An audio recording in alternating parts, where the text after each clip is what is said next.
मराठवाड्यातले हे अपडेट्स नम्रता। अगदी मराठवाड्यामध्ये शिंदेची शिवसेना एका जागेवरती आघाडी आहे आणि महायुतीच्या वाट्याला तेवढंच काय ते यश आलेलं आहे। उर्वरित सगळं बाजू ही महाविकास आघाडीच्या बाजूने झुकले। ठाकरेंना 3, शरद पवारांना 1 आणि काँग्रेसला 3 जागी या ठिकाणी यश मिळालेलं आहे। त्यामुळे सगळंच्या सगळं जनमत एक जागा शिंदेची वगळता हे मराठवाड्यामध्ये महाविकास आघाडीच्या बाजूने झुकलेलं दिसतंय। सचिन जिरे आपल्याला अपडेट देत आहेत। सचिन,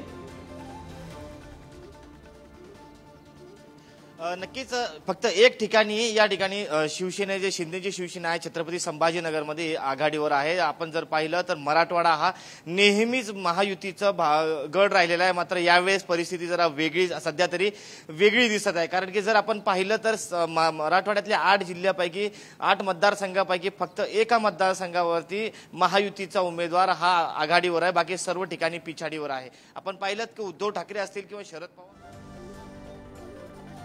मराठवाड्यामधले हे अपडेट्स महायुतीला संभाजीनगर वगळता सगळ्याच जागांवरती महाविकास आघाडीला यश मिळताना दिसते। महायुतीला मोठा फटका अमोल। निश्चितपणे दरम्यान आपण त्याचा बघतो आहोत, शेअर बाजारावर पण याचा जोरदार परिणाम होताना दिसतो आहे।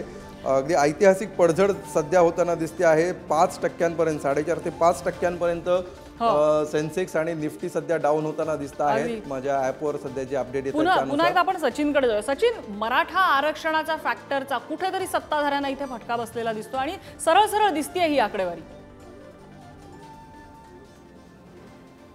नक्कीच नम्रता, कारण की मराठा आरक्षणाचा प्रश्न प्रामुख्याने मराठवाड्यामध्ये खूप ज्वलंत आहे आणि आजही तशा जनभावना आहेत। त्यामुळे या नेमकीच आपण नक्कीच म्हणू शकतो की या निवडणुकीवरती मराठा आरक्षणाचा हा फटका पाहायला मिळतोय आणि अनपेक्षित निकाल लागतील असा देखील अंदाज अनेक यांनी वर्तवलेला आहे आणि त्यामुळे तसेच अंदाज सध्या तरी दिसत आहेत। कारण की मराठवाड्यात ज्या ठिकाणी अनेक खासदार या ठिकाणी अनेक वर्षानुवर्ष राहिलेले आहे या मराठवाड्यामध्ये, मात्र महायुतीला आता फटका बसताना कुठेतरी दिसत आहे। कारण 2 मंत्री आहेत, एक माजी मंत्री पंकजा मुंडे असतील किंवा मंत्री रावसाहेब दानवे असतील, हे दोघंही पिछाडीवर आणि आघाडीवर येताना आपल्याला सातत्याने दिसत। काटेकी टक्कर या दोन्ही मतदारसंघांमध्ये आहे, अशी परिस्थिती सध्या मराठवाड्याची आहे। त्यामुळे कुठेतरी मराठा आरक्षणाचा जो ज्वलंत प्रश्न आहे त्याचाच फटका हा म्हणू शकतो आपण। त्याच्यामध्ये पंकजा मुंडे, रावसाहेब दानवे यांची लढत प्रामुख्याने दिसतेय। तर ह्या काटेकी टक्करमध्ये संध्याकाळपर्यंत चित्र बदलू शकेल, ही आकडेवारी बदलू शकेल, इकडे तिकडे वजन या पारड्यातून त्या पारड्यात जाईल। नक्कीच नम्रता, तेवढ्या दाट शक्यता सकाळपासून आपण जर पाहिलं तर आघाडी आणि पिछाडी असा खेळ दर 10 मिनिटाला सुरू आहे। या ठिकाणी जसा जसा वेळ जातोय तसा तसा हा ट्रेंड बदलत चाललेला आहे। कधी जर आपण जालन्याचा विचार केला तर कधी काँग्रेसचे काळे पुढे जात आहेत, तर कधी रावसाहेब दानवे हे आघाडीवर येत आहेत। त्यामुळे अशा पद्धतीने बीडची देखील परिस्थिती तीच आहे। मात्र छत्रपती संभाजीनगर जर आपण विचार केला त्यावेळेस तिथे परिस्थिती महाविकास आघाडी आणि महायुती अशी नाहीये। इथं लढत आहे MIM आणि शिंदेच्या शिवसेनेमध्ये आणि या ठिकाणी आपण पाहिलं की छत्रपती संभाजीनगर नेहमीच हा शिवसेनेच्या बाजूने राहिलेला आणि आता तरी परिस्थिती तशीच काहीशी संभाजीनगर जिल्ह्याची पाहायला मिळत आहे। कारण की धनुष्यबाणाला या ठिकाणी पसंती संभाजीनगरकरांनी दिल्याचा या प्रथम दर्शनी तरी या आज घडीला दिसत आहे। त्यामुळे आता भुमरे हे सध्या लीडवर आहे। साधारण 15,000 पेक्षा अधिकची लीड भुमरे यांनी घेतली होती। मराठा फॅक्टर हा जो सचिन महत्त्वाचा मुद्दा ठरलेला होता मराठवाड्यामध्ये, त्याचा परिणाम अजून याला निर्णायक जरी म्हणत नसलो तरी सुद्धा सुरुवातीच्या ट्रेंडमध्ये कितपत दिसतो आहे।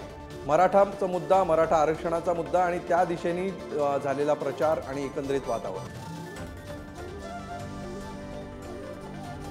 नक्कीच जर आपण रावसाहेब दानवे यांच्या तुलनेने जर काँग्रेसचे उमेदवार पाहिले तर तेवढे तुल्यबळ नव्हते। मात्र मराठा आरक्षणाचा हा जो फटका आहे तो दानवेंना बसू शकतो। कारण की जे मनोज जरांगे पाटील यांनी थेट आव्हानच केलं होतं की निवडून आणू शकत नाही, पाडा यांना पाडा, अशा पद्धतीच्या भूमिका मांडल्या गेल्या होत्या। त्यानंतर आता मराठा समाज देखील आक्रमक झाला होता आणि अनेक मतदारसंघांमध्ये हे स्पष्टपणे पाहायला मिळत होतं की मराठा वर्सेस ओबीसी असा वाद हा होत होता। अनेक ठिकाणी आपण पाहिलं, बीड असेल, जालना असेल किंवा परभणी असेल, या 3ही जिल्ह्यामध्ये प्रामुख्याने मोठ्या प्रमाणात या मराठा आरक्षणाचा प्रभाव पाहायला मिळाला। त्यामुळे कुठेतरी याचा फटका पुढे आता बसू शकतो आणि अनपेक्षित निकाल लागण्याची देखील दाट शक्यता आहे।